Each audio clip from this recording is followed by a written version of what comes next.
Hi, my name is Anaya, and today I'll be teaching the proper way to measure liquids, intakes, and outputs from your patient.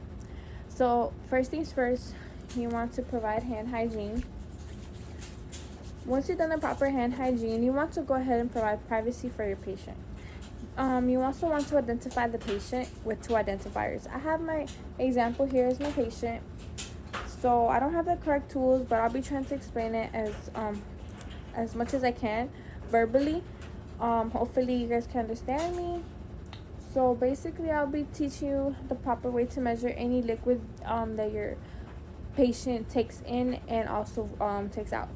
So you want to gather a bit of information of your patient.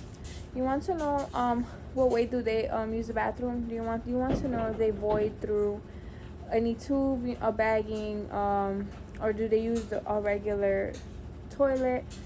So in this case, I'll be explaining a little bit of each. So for intakes, basically you want to make sure you know what everything that your patient is basically taking in, such as any drinks, beverages, any fluid like IV fluids as well. Super important. So when you walk in a room, you want to identify the patient with their birthday and their name, and you want to greet the patient, explain what you will be doing today. So you want to explain to the patient that you will be coming in the room very frequently to assist the patient and to just to observe what liquids they've been taking in. Keep in mind liquids that count as a liquid intake would be ice chips, ice cream, soup, even the medicine will count as a liquid intake.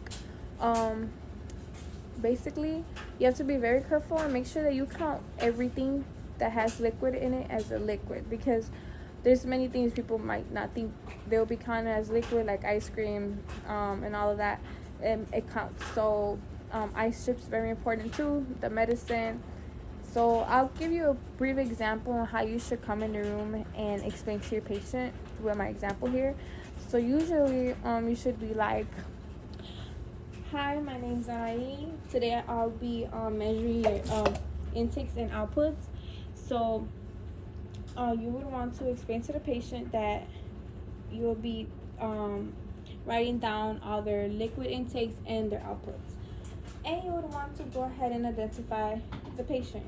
You would want to tell the patient what's their name and their birthday, and you want to confirm with the wristband. So once you have identified your patient, you want to go ahead and observe every meal that your patient consumes. So you want to go ahead and measure the liquids they consume in the meal.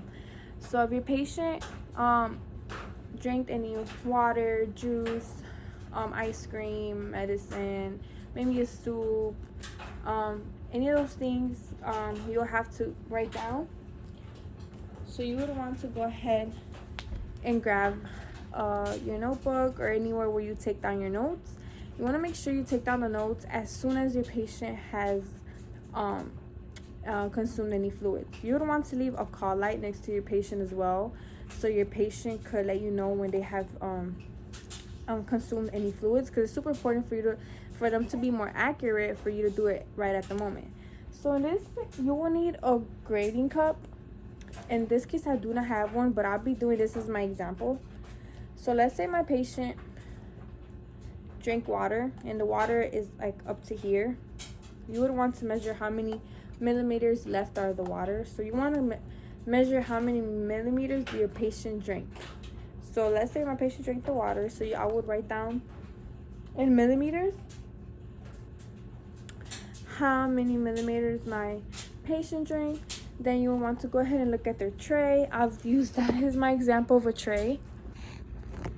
And if there's anything around your tray, you would want to look, maybe like did they take their medicine.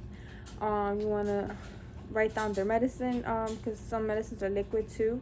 You want to count in also, if your patient has like a tube for IV, you would want to look at the bag and how much fluid your patient has taken in.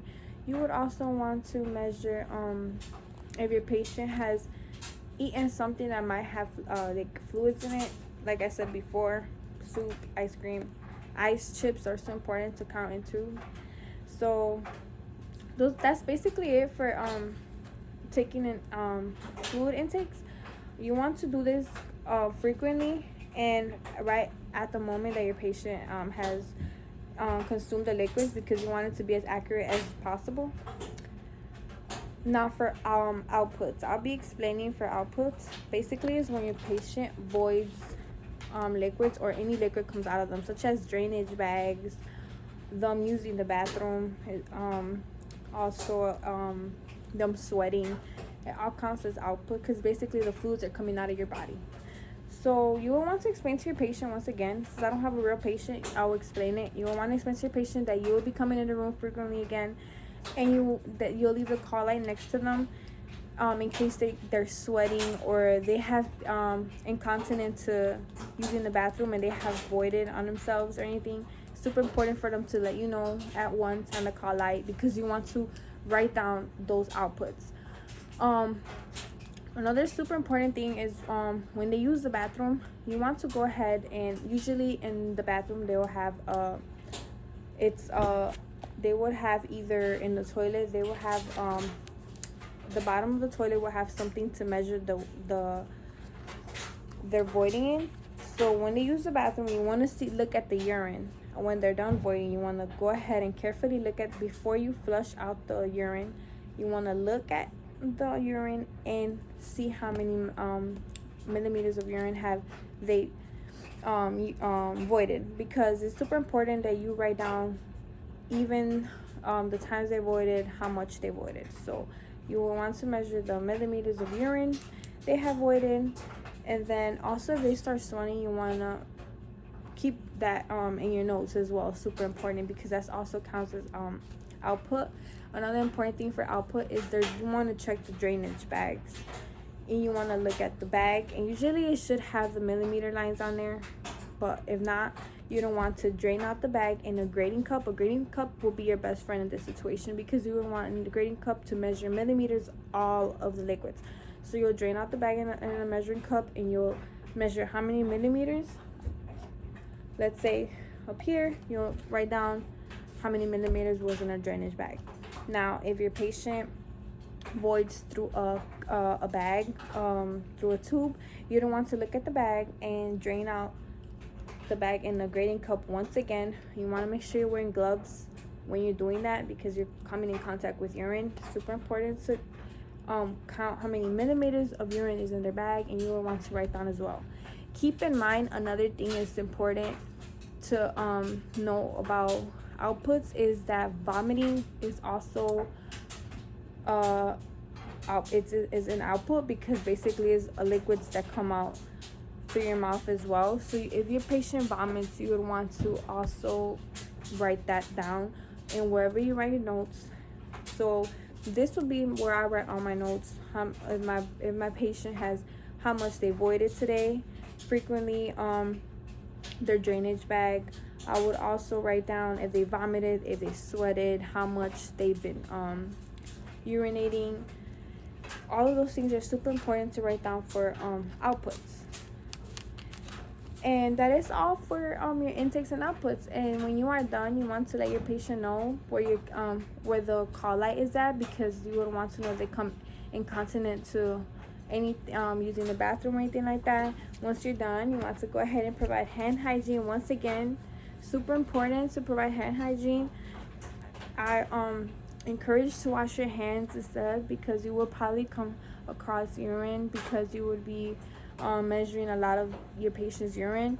So it's super important to also let your patient know that you'll be frequently coming in the room and having to observe almost every intake and output that they are doing.